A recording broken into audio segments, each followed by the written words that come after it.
Through the years, we all remember when we first witnessed a national tragedy. Alabama wins! We remember the good times and the bad times through either a song, a TV show,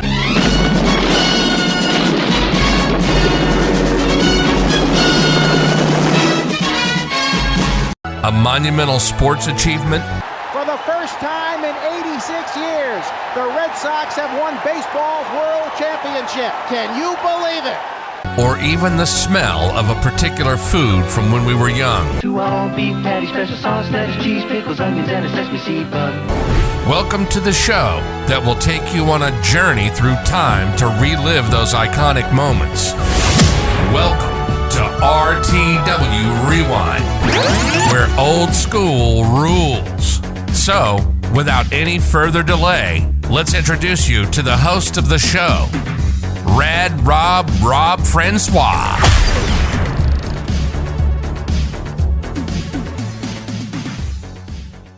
Hey guys, welcome back to RTW Rewind. This is day 5 of RadMania 6. We have a very special guest today. I hope you've enjoyed the festivities this week so far.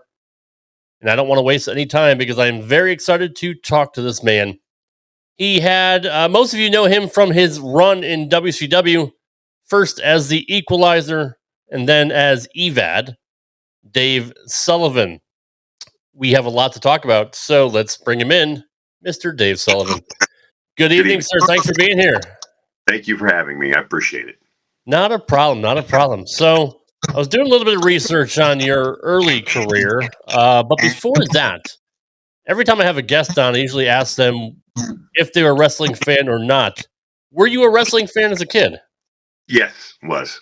Yep. What are your first memories of what you saw, who did you see on TV?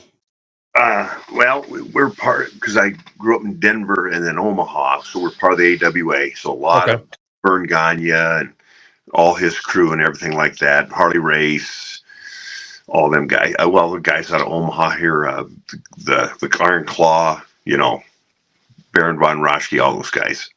About how old do you remember first time you saw wrestling on TV? Probably around 8 or 9, I think 7 or 8. I think most of us, that's pretty much when we first saw wrestling on TV. What drew you to it? Was it just the larger-than-life superstars? I amateur wrestled too in high school. And you did? Okay. That's right. I played football. So, I always liked wrestling that way. And it was just interesting when watching the matches and, how it was different than amateur wrestling, but it's still good to watch and fun, and you kind of enjoyed it. And back then, you didn't know for sure because everybody was kayfabe, you didn't know. If it was, right. So, you wondered, but you didn't know. But it was more grappling back there and a little bit tougher. But it looked more authentic, I should say, would be the word when I was growing up. Yeah, that's true. Obviously, Vern was very studious in amateur wrestling as well. Always attended amateur wrestling competitions to kind of scope out the local talent. And it was a more realistic sports centric product as opposed to the Crockett territories or WWE back then. Did you ever attend any events as a kid? Yeah, when they WA did shows here in town down at the Civic Auditorium, me and my brother would go and a few friends. So you, as you said, you mentioned you played football as well as amateur wrestling. Which did you prefer? Did you like just getting in there and wrestling, or just hitting somebody? That's a tough one. When I was younger, I really enjoyed wrestling, but the older I get, I enjoyed football more. I don't know why, but but I love both of them. Really, they're both close to my heart. So, it's hard to pick one or the other, honestly, because they've both been a big part of my life growing up. Right. And you attended the University of Nebraska, Omaha. Right. What position did you play in football? There, I was an offensive tackle. Okay. And then when you went into the USFL, they moved me to guard. They did. Yeah. Was that a huge switch for you? A little bit. A lot more pulling and moving than. Back then we didn't. The tackles didn't pull a whole lot. They either manned on or inside or outside. Right. But But when you go to guard, you're pulling and doing a bunch of different things. And that was kind of fun. I enjoyed that because I could run pretty good for a big guy. Yeah. How long or what were you weighing at that point? In football is about 285. Yeah. Yeah. I always hear stories of Ric Flair when he was 260, 270, 280 playing football, and then he shrunk down to 230, 240 when he wrestled. Yeah. How long did you play in the USFL? A couple years there. The 2 years it was pretty much open before it started. Did you get injured? Not in football, no. I've kind of been fortunate never be really hurt in football. There are a few concussions and stuff, but that's about it. But I never a major injury. The reason I ask is most most football players end up getting hurt and needed something else to do, and they got into wrestling. But what made you quit football? Were you released? Oh yeah, well of course went defunct. It went belly up the USFL. So then I started coaching, and then I got the bug to get back and try the professional ranks. And you ended up meeting Harley Race at an amateur competition. Is that correct? Yes. Yeah. His son also was a very good football player down there at Blue Valley back in the day. Tough man, real tough. I had the pleasure of meeting him in Connecticut in a convention. Him and Terry Funk were doing autograph signings back in 2009, and I guess at that point he had softened up. I'm not sure how he was, back in the day, but he was super, super nice to my wife and I. Yeah, Harley's a great guy. Honestly, he's a great person. And he's very easy to talk to and a good guy. But yeah, if you piss him off, he's one of the toughest people I've been around. Now, but he doesn't come off that way. When you first meet Harley, he's really a gentleman and a good guy. Right. Yeah. So back in '89,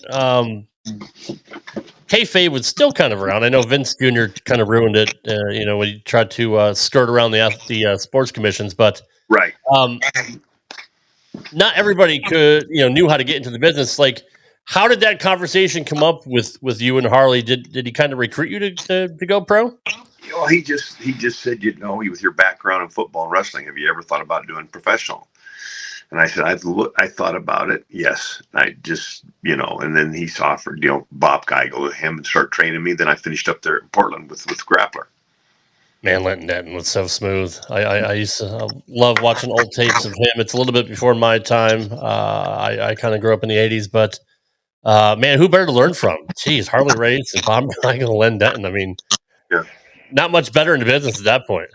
No, they're all great wrestlers and great teachers, and yeah, very, very instructable. And they all had great matches, and they're very, very good at their game.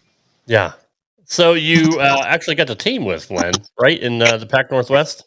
Yeah, we were champs and all that. Well, it was funny. You look at it. Crush was there too, Brian Adams. So all three of us were the wrecking crew, and it was a lot of fun. Those guys. We traveled all up and down Oregon and Washington together, and became pretty good friends. And we drank quite a few beers together. I bet. You want to talk about somebody who was just a pure natural athlete? Was Brian Adams? Big, tall athlete, huge guy. I mean, I first saw him when he came in as Crush and Demolition, and then kind of did the Kona Crush thing and turned heel, and then ended up going to WCW with in Chronic and all that. And man, he was gone too soon. Obviously, it's so many people gone way too soon. But it's sad, man. It really is. Everybody I hung around and been around, and other than Grappler and a few others, are gone. I know. It's crazy, right? Like, it's just, yeah, it's super, super unfortunate. But so most people know you from you're running WCW starting in '93, I believe, right? Correct. You got to work with some really, really good people. I mean, you had a pretty good push from the beginning. Did Kevin Sullivan have the book at that point when you were there? When I first started, no, not Harley, but Dusty did. He was probably the head booker. Mike Graham. What the heck was the guy from Oklahoma's name? He was running it at the time. Jim Ross? No. He was a promoter too back in the day. Bill, God, I can't think of it because his son. Oh, Bill Watts. Bill Watts. Yeah, Watts was running. Greg Gagne was there and all that stuff. So we had a lot of really knowledgeable wrestling people running the book at that time too. Do you? Yeah, absolutely. That's a huge wealth of knowledge right there in that committee. Did you ever know who gave you the idea for being Kevin Sullivan's I dysfunctional brother? I think it was, if I remember right, it was Mike Graham and Kevin, because Kevin was going to come on the booking committee because Dusty wasn't head booker then. I think he was getting ready to step down, or he still was, but they were bringing Kevin on, and this was kind of Kevin and Mike Graham's idea to do something like this and move me from being the equalizer to being Kevin's brother. Were you excited to work with Kevin? Yeah, I mean, I watched him a lot, and I really trusted Mike Graham and Greg Gagne, so I thought, it would be a good idea to team up there with Kev. Yeah, I was excited about it. A lot of wealth of knowledge. Yeah, absolutely. Was it difficult to kind of get into that sort of slow kind of guy character? Yeah, I mean, because everything I'd done before that, I was a heel. Right. And nasty heel went out and just raised hell, whether it be Japan, Germany, England, Puerto Rico, wherever I wrestled in the Pacific Northwest, I was fur booed, come out, like berserker type guy. Right. And then all of a sudden to switch characters, that was, it you had to work at it because I hadn't done it before. So you go from it's stretch. I mean, you go from the Equalizer teaming up with Rick Rude, and you're feuding with Dustin Rhodes and Hawk, and then you team with Paul Orndorff for a bit, and then you're thrown into this completely different character. I mean, it's just credit to you for pulling it off, honestly, because I mean, it was a very, very fun character to watch. But man, getting in there with the Nasty Boys, and then Cactus Jack, Hulk Hogan. It had to be cool for you to be able to work, pretty much at the top, especially with Hogan being there. Yeah, I mean, it was an exciting time in my life, and I enjoyed it. And it was just a lot of good, cool people to work with, and have programs with, and go around the country with, around the world, really. So yeah, it was a lot of fun. Nasty Boys were a lot of fun because Kevin and I, that's how we worked. So that was a lot of fun working with them. I got to meet them as a kid. They were quite the characters. There's another one of that great Minnesota bloodline of great wrestlers. Isn't it amazing how many great wrestlers came out of Minnesota? You name Ric Flair, the Gagnes, I mean, Jumpin' Jim, I mean, all of them, yeah. But then you look at Vince, that's who he built his territory on. He stole Hogan, and because the Giant was kind of moving around. He went to all different territories because that was kind of what Vince Sr. had worked out with the other territory guys. But yeah, when he stole Hogan, Ventura, and all them guys, it totally changed his whole program. Oh, absolutely. They're all from AWA. Ken Patera, all of them. Yep, Mean Gene, Bobby Heenan. Yeah. I mean, yeah. Yeah, two of the best announcers in the business were in the AWA. You're right. I didn't realize how many he actually did take, but no, it's he changed the business though. I mean, you got to give him credit, for what he did. He had the foresight, where I guess his father didn't. But how was Hogan to work with? Oh, it was. I mean, he's kind of real quiet, but it was okay to work with him. I mean, I didn't have any problems working with him. He was cool to me. Sting was the one I enjoyed the more. If you ask which one of the two I enjoyed more, because I think Stinger is just a good-hearted guy, and Hogan was kind of close-knit and private because he always stayed with Jimmy and those guys, his WWE buddies, which I understand, WWF at that time. Yeah. But went around a lot with Sting and hung with him. He was really, Sting's a class act. What were your favorite memories working on top? Oh, probably the Jacksonville thing when we set all that up for the 6 man against my brother and Avalanche and all them guys. That stuff. And then working with Rude and Paul Orndorff and traveling all around wrestling with those guys was a blast because they're both cool guys and they were a lot of fun. We had a lot of fun together. Avalanche, man, for a big guy, he could move. I mean, John was an amazing athlete. First of all, I mean, you stood next to him. He's just a giant man, but what a good athlete. Good athlete. Yeah, he really was. DDP. Yes, you had a really fun program with him. Yeah, we did fun with DDP. Your character fell in love with his wife, Kimberly. Yeah. And you had a pretty good feud that summer. I mean, it was super fun to watch. I got to know DDP through DDP Yoga. Right. Known him for about 8 or 9 years. So super hard worker, dude. I mean, like super class act, really, really hard worker. But from what I heard, likes to go over his matches ahead of time, kind of like Randy Savage did, and kind of plan Yeah. things out. Was that different for you, or because I know you're used to calling it in the ring? Yeah. I mean, it was a little bit because the thing I didn't like about it is and we had good matches. Oh yeah, DDP absolutely. matches, but when you learn to work, you work and you hear the crowd, and that's how a heel works. Right. Face over. And with DDP, you don't always know if you're hearing it or not because you're just going through you know what I'm saying? And you just hope the crowd gets behind it. And they did. But I just thought it was more natural to let the crowd help you tell the story. Yeah, yeah, I know. A lot of guys obviously prefer that, but I mean, he was great, right? I mean, he knew what he was doing. He We, called good we spot. practiced it and planned it. And, so we worked a lot of things together. Yeah. And the match and everything. So, yeah, I wasn't surprised we didn't pull it off anytime we did because we did work hard together on it. Yeah, yeah, absolutely right. So your next feud with Big Bubba Rogers, obviously, Big Boss Man, another big guy who could, God, man, he could. Oh, he was There's no, good at it. I love working with Boss Man. fantastic. Yeah, Ray's a great guy. Gosh dang, he's a great guy. Great guy to work with and do a program with and have fun with. And he always had good ideas. With the rabbit and with Ralph and everything. I mean, we'd be laughing back in the locker room, coming up with these stories. He goes, "Hell, I'm allergic to that damn thing too, and I'm carrying that thing." We just laugh about it and stuff. I'd come out, I'd have red hives, and he'd run from it. So I'd always got to go get that dang thing.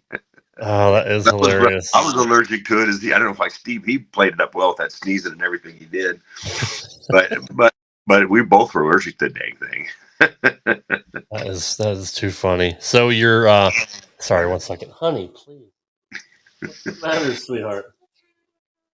I'll be there in about 20 minutes. Okay.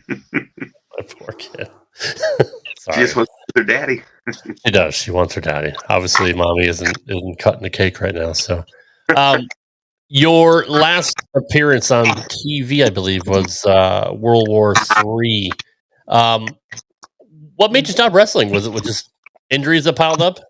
I kind of continued. They were kind of moving me out of the spot, so I didn't really get out of it. I just started going back and doing. I did Oklahoma, Arkansas stuff, and then I also worked back in Puerto Rico, went to Japan a couple more times, and so I worked. I just didn't work at the WCW.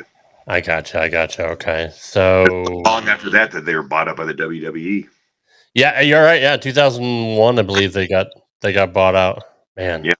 Talk about what could have been. What's that? I said, talk about what could have been with the guys that were under contract that didn't want to work. They just want to sit home, and I mean, you can't blame them. No, Nash and Hall and Hogan and all them, but man, that could have been real big business had they kind of got in there earlier. Yeah, no, they were. Hell, you can get paid without working. What the heck? Yeah, especially the money those guys were getting paid. Yeah. Bischoff treated them pretty well. He did. So it wasn't his money, remember though. Right. So Vince was actually using his own money. Right. Yes. What made you move to Arkansas? I mean, that's kind of a stretch from being out in the Pac Northwest. Well, I was in Georgia. I moved down to Atlanta and was living down there while I was working through the WCW. Then I just because there was an Oklahoma territory there, Oklahoma, Arkansas, that I could work, and then I got a job at Walmart in the fitness center, so I just kind of moved there and started doing stuff there. Then I still went to Puerto Rico and did some other work other places, so it kept me in the wrestling business for a while till I finally stepped out a little bit of it in 2001, and then now I'm kind of working the independent circuit in this area a little bit and doing some managing, so it never really leaves your blood. I guess. Yeah, no, it's true. Did anybody at Walmart know about your other escapades? Did they? Okay. Yeah, they did. 'Cause I got my degrees in exercise science and physical, and all that stuff. So, I'm a teacher and coach by heart, but I just love the wrestling business. So what are you doing nowadays? I'm retired now, so I substitute teach. I and I also work at the gym part time at the front desk because I get a free membership with it. So I kind of like that. Nice. And then I'm next year in the fall, I'm going to coach ninth grade offensive line at Miller West here. So I still stay involved with kids because I try to help kids. So that's why I sub and do that stuff, is because I'm trying to help our youth, be part of their lives and hope they can have the chances that I did to be successful in my life. That's really cool of you to do, because I mean, there's not a lot of good guys left, especially in the teaching profession. I mean, it's, with the old school work ethic that you had, unfortunately, those guys are going by the wayside. So it's good that you're able to teach and mentor, because kids definitely need that nowadays, especially in the public schools. Yeah, I agree. Very true, my friend. Do you still watch wrestling? Oh yeah. I mean, it's harder to watch because Tell me about it. I mean, I watched the AWE a little bit, and I watched the last WrestleMania. I thought that was very good, but I just can't watch their stuff Monday and Friday. It's all they do is walk and talk. Yeah, I know. It's hard for me to watch. I stopped watching week to week a few years ago because I was just tired of my intelligence getting insulted. I mean, as a lifelong wrestling fan, I'm in my 40s. It's just Yeah. it's not what it used to be. It's just spots for the sake of spots, and no selling, no psychology, especially in AEW. It's just a spot fest, and it's hard for me to watch. It's just nothing makes sense. None of the booking makes sense. Just having cold matches with no angles. It's I hate to be one of those guys. I'm getting to be one of those old guys where just you do, and I mean, I'll watch WrestleMania this year, and I watch your pay-per-views because I think do too. Yeah, they do a good job putting that on. But watching them weekly, I can't do it anymore because there's no storyline. I don't know what the next show, what the heck, you know what I'm saying? And it's just all frizz and highlights, and you're right, there's no story anymore. I mean, the only real story, honestly, has been Roman Reigns for the last almost 3 years. I mean, it's pretty incredible. You want to talk about literally, no pun intended, the bloodline, but I mean, the Samoan heritage in this sport is tremendous. It's amazing. Yeah, amazing. From the beginning, yeah, they've been a big part of this wrestling sport. Did you get to work with any of that family? A little bit, I did. Not a whole, just certain spots I got to work with them, but they're, shit. Talk about it. And I worked some with Tonga, so yes, yeah. So I mean, and he's, I mean, what a stud! But he's such a great. I mean, they're great people. You just, I enjoy them to death. They're just good, honest, good, hardworking people. And Tonga was always cool as hell.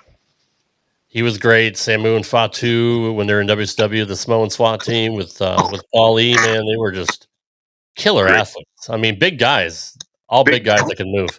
Same thing in the football world. They're big guys and they're great athletes for as big as they are. Yeah, that's absolutely right. What Roman's been able to do is kind of unheard of, because with the short attention span with the kids nowadays, they don't really like it when there's a champion for almost 3 years. But I mean, that's old school, man. I mean, Hogan had the title in WWF for 5, 6, 7 years, and obviously Bruno had it forever, and Backlund had a long time, and Flair and Race would go back. Yeah, I mean, it's just it's kind of unheard of nowadays. And I think once Roman is done, once he drops the belt, and I assume he may retire soon because of the effects of leukemia, but you'll probably never see a run like that again. It's a very special thing he's been able to do. Yeah, I mean, he's got leukemia. He's in remission. He left a couple years ago for he had leukemia. He's in remission, but he's been working a real limited schedule for the last year and a half or so, just doing select pay-per-views. I think he may be coming to an end in the next year or so. Yeah, he's. I remember when he first came up the ranks, I thought he was a heck of an athlete and was going to do well. But a 3-year run, that's amazing. You're correct. It is. What a nice job by him. And putting Paul Lee with him was just genius. I mean, talk about a guy that's so smart for the business. You ever run into Paul Heyman? Oh, it's been a while, but yeah, he's one of those guys who's very good on the mic and very believable. He does a good job with whatever gimmick he's given. Paulie's always done a good actor manager. He's like Bobby Heenan. They have their own niche, but what they do is amazing. Yeah, there's definitely a special breed when it comes to guys like that, and Bobby, in my opinion, was the best. I think Jimmy Hart was great in his role too. Yeah. Mr. Fuji back in the day, and Slick, and WCW has some pretty good managers too. I mean, JJ Dillon. Nobody knew he was in the office back then, but he's also with the boys. So another guy that had a great mind.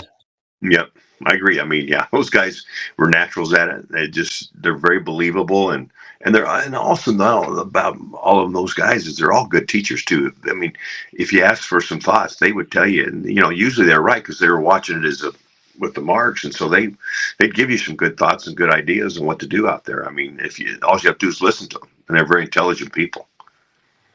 Do you miss being in the ring at all? Well, that's why I think I still do with the MWA and next level wrestling here in this area. These two promotions around the Midwest, I manage and do stuff with them, and that kind of keeps me involved. And I'm trying to help the young guys to understand how to tell a story. It's not high spot to high spot. Let's go out and do what wrestling's meant to do. I mean, is that received pretty well? I mean, do they listen to you? They do. It's getting better. Yeah, they do. Yeah, because it's hard. Let's tell a story. Yeah. Slow down, and when you think you're going too slow, go slower, is what I always used to hear. Exactly. Yeah, just let the fans react and get into the match. If you go boom, boom, boom, fans just, there's no story for them to follow. No, it's hyperactive, and a lot of fans are desensitized to that now with what they've seen on TV and in the indies. People think that we can't ever have that again, but I disagree. Like, the best wrestling we've ever seen has been when you have two characters that you are invested in, whether you love them or you hate them.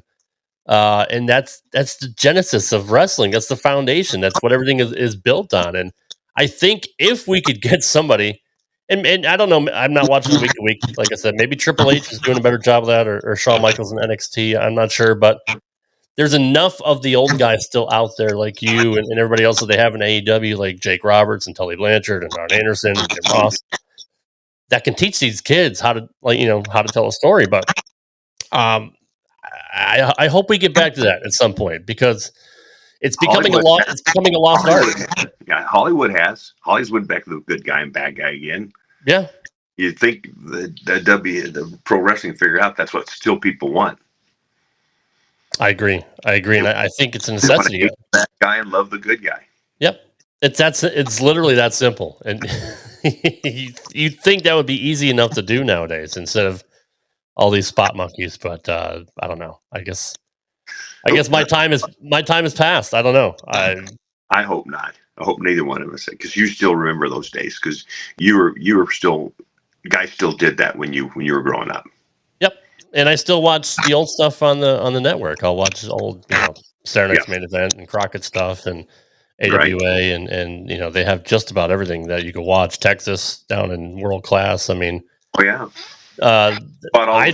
right. Dude, you want to talk about another ridiculous lineage of wrestling is the Erichs, man. They were studs, and they loved them, man. The women loved them, and the guys wanted to be them. I mean, they were just too good. And again, we'll probably never see that again, which is unfortunate. But yeah, it's so sad what happened to that family.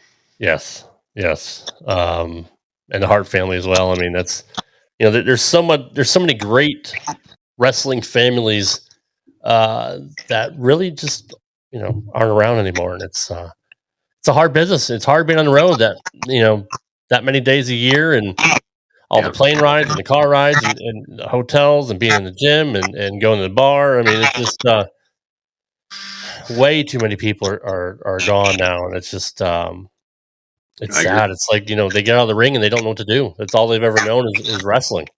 Yeah, and they're beat up and they're taking pills, and it's just it's a hard life, man. It really is. I'm glad you were able to kind of escape from all that.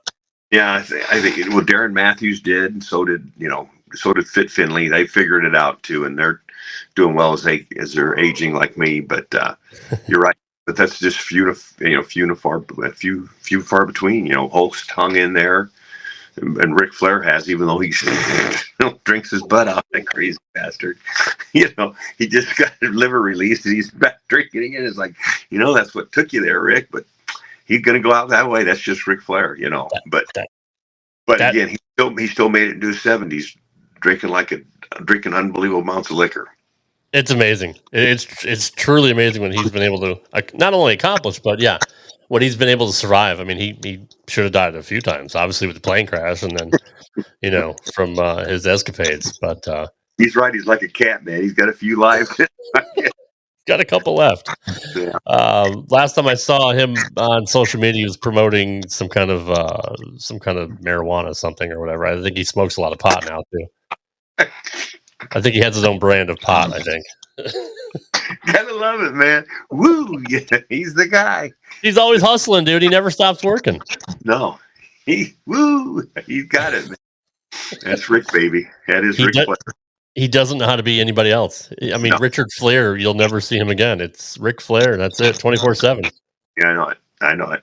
Yeah, but that's what got him over, and that's what got him to be the man. I mean, to be the best. I agree. No argument for me. No, I get the biggest charge on him. It's amazing he's still here. I mean, really, Hogan said he should have died in there, but he got out of it. Yep. First he asked Hogan, he said, I got a beer. Shit, you just in for almost died of liver. You let me bring you a beer now.